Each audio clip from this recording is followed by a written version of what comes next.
Yes, I've cut my hair. And I have bangs now. What a difference! No, but seriously, I haven't had bangs since I was 7. And I always thought, no, I'm not doing that again. And I'm very used to the style of my hair, this one, like I just wear like that all the time. So this is quite a change, but it's a good change. I know you didn't come here to hear about me changing my hair. Let's get down to what this video is actually about. Hi everyone, welcome back to my channel and welcome to another episode of My Favorite Things, aka a little bit of everything, November edition. This is a series on my channel where I talk about my favorite things that I've watched or listened last month.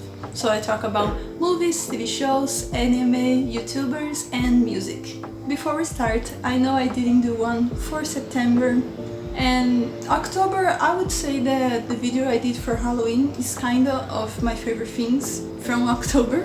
Just some personal things happened and I just couldn't do it. It just didn't happen. So I'm going to put here real quick a list of what my favorite things were in September, and whenever the opportunity appears for me to talk about them more specifically, then we will discuss. But for now, this is it. November was packed with good stuff. Like, I did watch a little bit of everything.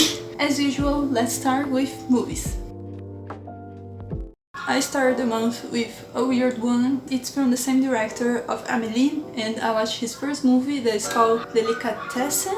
This movie takes place in a small fictitious post-apocalyptic town where food is scarce. Intense circumstances call for desperate measures, so the butcher has a macabre business of using human flesh to feed his customers. Yet, when his daughter falls in love with his next slaughter victim, things turn into chaos. The word that I gave to this movie is unsettling because it just never gives you a break of the reality that these characters are living in. It's a weird one and I definitely felt that during my viewing, and it makes you think that it's going to be more scary, but when you go to actually watch it, it's not that scary. It's kind of a dark comedy. It has something about it that even in the middle of all this chaos that is happening, it has some beauty to it.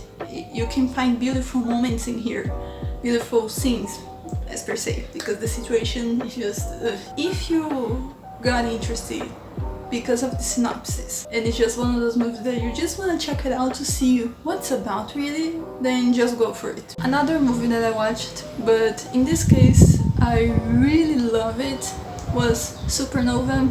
It tells the story of this couple who is going through a tough time because one of them was diagnosed with early onset dementia 2 years ago. So they decide to travel across England in their old RV, visiting friends, family and places from their past. It's just one of those movies that it's slow pace and shows the daily lives of the characters, and you are kind of invited to see that moment of their lives, to see what they're going through. One of the things that I really loved was the background of the nature. It's definitely the moments of the movie where I felt more calm and like seeing the beauty of life, because we are seeing a situation that we don't want to see ourselves in. We know that can happen and it does happen to people, and it makes you think a lot. It makes you really contemplate life. It has two amazing actors in here. We have Colin Firth and Stanley Tucci, and Colin Firth is one of my favorite actors. I really love his craft and how he acts in movies. If you watched Vermont or Bridget Jones' Diary, you're kind of aware how he can play some characters that just, they are a danger to women, but they are damn fine. It's not for everyone. You kind of have to like these slice of life stories, more of slow-paced movies. But for those of you who do, I think it's a great choice. It's one that I definitely want to get back to it, but not now, because it definitely took a lot from me, but I will eventually. I also watched The French Dispatch. The staff of our European publication decides to publish a memorial edition highlighting the 3 best stories from the last decade: an artist sentenced to life imprisonment, student riots, and a kidnapping resolved by a chef. I went to the movies to watch it. I was in the theaters after a long time. It was great. It was my first Wes Anderson movie that I watched in the theaters. It is one of the most crafted movies in the Wes Anderson style. He definitely pays attention to each detail that he puts in this movie. One of the things that really caught my attention is that when he presents the stories, he shows to us in black and white, because it is about a newspaper and the newspaper is in black and white, so the stories are in black and white. It's so good. The first story of the artist one and the second story of the students were my favorite. The third one I got a little confused, but it was just a great experience to see Wes Anderson on the big screen, and I'm really happy for it. Another movie that I watched was Tick Tick Boom. On the cusp of his 30th birthday, a promising young theater composer navigates love, friendship, and the pressures to create something great before time runs out. It's a musical. Of course, it was up on my radar. I had no idea about Jonathan Larson's story. I knew about Rent. I watched the movie and I do listen to the songs sometimes. There are some that I just really love it. So it is an homage to this artist and his work, and you can see that to the way that the performances are delivered and in the way that Jonathan is, like how fun he can get when it comes to his songs, and that scene with the song Boho Days just really says that. My favorite song is definitely 39ing. Just goddamn it, it's so good. It's 39ing. Every actor probably wants to do a musical someday, and thank God it was Angel's time. He did such an amazing job. He definitely delivered each song and performance in a heartbeat. I must say that one thing that got in my way of really loving this movie was the whole story about I'm an artist and I need to reach rock bottom to do my masterpiece, something like that. I get why it's there. I know that some artists have to go through that because they're so immersive in what they're doing, but the way that the movie shows is just something that gets a little tiring after a while, but still, it is a fun movie. It's interesting to know about Jonathan's life, and I can't believe the way that it ended. It's just a movie that makes you appreciate more that thing of like, enjoy the moment now, do the things that you want to do, and recognition is something that artists are going to go for it. You know, good luck to us in that field, but it's not all that it matters. What matters is the people that you have in your life and be able to do what you love. The last thing that I watched inside like the movie genre was a documentary, and it's the Beatles Get Back 3-part documentary. They release each day one part, and each day I watched the parts they release. It was just so great. If you love the Beatles and their music, this is just a gem. It's such a great time because you are finally seeing them just being themselves, doing music. You get to see their dynamic and what it was like to be the Beatles, what it was like to carry that title. It was not easy. They definitely felt a lot of pressure. They were in that stage of wanting to try new things, and that definitely involved things outside of the band, so I really loved watching this, and I think I'm just gonna read my review to explain in more details what I really felt watching this. Enjoy! There's never gonna be anything else quite like the Beatles, and to exist something like this, where it shows their dynamic, creative process and friendship, it's wild. It feels and it is unfiltered. It's natural, tense, and mesmerizing in a way. I can't tell you how many times I thought to myself while watching this, no way, how does this exist? The reality they lived in, just wow. It's showing what it was like to be the Beatles and to carry that title. But at the core of it all, it's about the music, to be able to play and create new songs. The most heartwarming moments is when they're sharing their love in common, when they're having fun and just expressing themselves through the sound. And while you can see that they were starting to drift apart in some matters, they also wanted to make it work. But to grow up is to change, and all of them were in the process of wanting to try something new, outside what they known for so long. And that's when you knew that someday they would split, in the hope of doing greater things.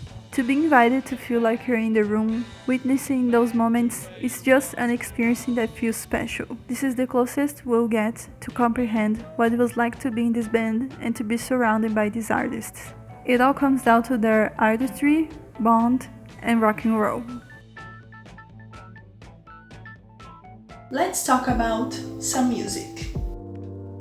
I've listened to FINNEAS' album, Optimist. If you don't know FINNEAS, he's Billie Eilish's brother and he does the production on her songs. I already had listened to his EP and my favorite song from that EP is Partners in Crime. Love that song, just love it. As an artist, he's definitely different than Billie. He touches other subjects and the way that he does his music, it's quite different, but it's lovely, it's beautiful. I'm going to talk about my favorite tracks, but if you like FINNEAS, if you like his work with Billie, just go listen to the album. It is the album that I've been listening throughout the whole month. A concert 6 months from now opens the album, it just sets the mood, and it has a switch in the song that is just... it makes you just go deep in it. Just a really nice chilling song that gets into the rock vibe for a moment. The Kids Are All Dying is growing on me just because of the beat, and definitely the chorus when he does the thing that it gets more intense, just great. Love is Pain. I love that song. It's one that I've been listening the most throughout the album because just the content and the piano. Only a Lifetime is beautiful too. Someone Else's Star is also one that I've been enjoying a lot. But the one that I like instantly and at first was my favorite, and it still kinda is, it's just the Love is Pain is kinda there with them. It's Around My Neck. It's a very intense song. It has a sexual tone to it, but I don't mind. He's expressing himself and the way that he's doing with the beat, it's freaking great. And whenever he says the part of the restaurant, I'm always like... I get a little embarrassed because, you know, sure. But then it comes to the chorus and I'm just like... Nobody does it like you do. Another album that I listened this month was Red, Taylor's version, and it was my first time listening to Red. I only listened to the most known songs and they definitely give me that nostalgia feeling to listen to them throughout the album. It is a really fun album to go through. You get the heartbreak, you get the fun times and everything that involves in being in love, in being in a relationship. My favorite tracks were definitely State of Grace, both the pop one and the acoustic. Red, of course, I remember listening everywhere when it was released. I Knew You Were Trouble. 22, Everything Has Changed. Love that song. Definitely one of my favorites of Taylor's entire discography. Girl at Home is just a bomb, man. The same with Message in a Bottle. Nothing New is growing on me. It's one of those slow songs that you need to take time to listen, but whenever it comes, I'm just like, let me vibe to it. Better Man hits deep, and it's just really well delivered. And of course, All Too Well, the 10-minute version, being really jamming to that one, and every time it doesn't really feel like it's been 10 minutes that the song is playing. I'm just really vibing and singing to the lyrics. I watched it begin again. Okay, things I'm excited for, really quick. I'm excited for Don't Look Up. The cast of that movie just seems really promising. My coming of age heart is ready. Spider-Man, No Way Home. I really want to see that movie in theaters. And last but not least, I don't know if this is something that people are really excited about, but I am. And it's the new season of Queer Eye. It's just a really fun time. If you watch it, Queer Eye, it's just, you get a lot of tips from them and it kind of makes you look at your life and be like, I can do better. Like, I need to improve my life as I can. It always gets me that feeling, so just really looking forward to watching that. So those were my favorite things from November. I really like that I got to see different things, had a lot of variety in it. I'm also really happy with my new hair. It's nice just to try different things, different styles. You know, when people say for you to not get bangs, get bangs. It takes a while to get used to it, but it's really fun. Thank you for watching it. I hope that you enjoy it, and I'll see you in the next one. Bye!